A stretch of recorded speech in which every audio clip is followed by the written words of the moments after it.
Cheryl Burke prepares to get vulnerable on new dating podcast amid divorce from Matthew Lawrence. This is the first time I think anyone, including myself, is going to see or hear me be as vulnerable as I have to be, Burke said about her latest iHeartRadio podcast, Burke in the Game. Cheryl Burke is, almost, ready to get back in the dating game. In an exclusive interview, the Dancing with the Stars pro opens up about launching her newest podcast on iHeartRadio, Burke in the Game. A podcast that will encourage Burke to face her fears as she learns to love herself again and gear up for her next adventure. This is the first time I think anyone, including myself, is going to see or hear me be as vulnerable as I have to be, Burke says.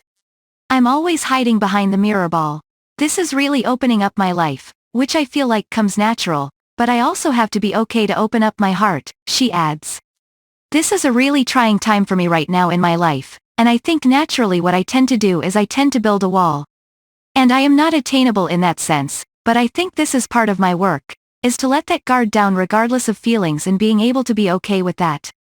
The Fan Interactive podcast, which will launch May 10th and air new episodes every Tuesday, will feature interviews with sex therapists, relationship experts, life coaches, family members, friends, and even a few of Burke's exes. But who has the most influence when it comes to gearing Burke up for her next chapter? Her listeners. My fate is in the listeners' hands, says Burke. They can choose whatever question we ask. It's all about building me up to get me ready to date, and doing the self-work and having them be involved.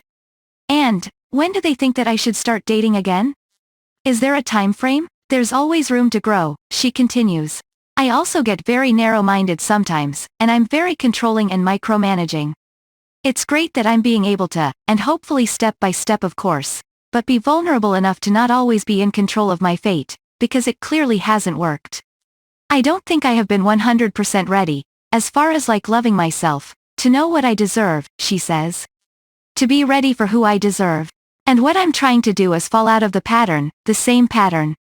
Life is very short, and what I want to do, my goal, is to be able to invite whoever that is the healthy version or the nice guy or whatever it is. News of Burke's podcast comes nearly 3 months after she filed for divorce from actor Matthew Lawrence following close to 3 years of marriage. Though she filed in February, Burke listed their separation date as January 7th. While Burke admits she's not ready to start dating quite yet, she is ready to do the work that will eventually lead to that next step. Dating is so foreign to me right now because I'm not ready at all, at this moment, but we are getting me ready, she explains. This is the stuff that I need to do and be proactive about. I'm nervous that I am going to be so vulnerable and raw on this podcast, that I'm nervous to be hurt for some reason, she adds.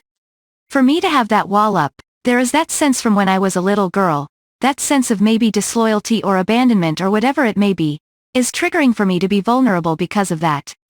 And then I'm sober at the same time, so when I feel like I don't have my life in my own hands, it becomes really scary for me. And though Burke has been open about her journey via social media over the past couple of months, she believes this podcast will really shed a light on what's really at stake. Sometimes I'm not open to hearing new things, but I will have to be when I do this podcast, she says.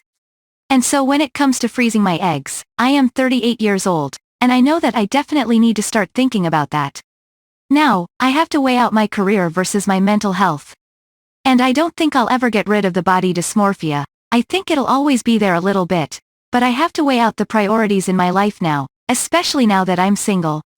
At the end of the day, Burke has one goal, to find happiness. My ultimate goal is to be happy and have peace inside and to not constantly worry, control, micromanage. It's freaking exhausting, my brain is tired, she says. I'm hoping to find a partner at the end of the day. I do want to find that person, I do want to have those feelings again, I'm not numb to it. I know it's there, but maybe this time around I could be a little bit less controlling, she continues. Maybe I could be a little more vulnerable. Maybe I can just learn more about, what is it that I need to do just to continue the path of evolving? And hopefully finding love and being in a successful relationship without codependency, without any of it, just being okay with me first, not needing any outside sources to fill in my voids, and then be okay with that, she concludes. I truly believe that once I'm there, it will happen. I just need to get there.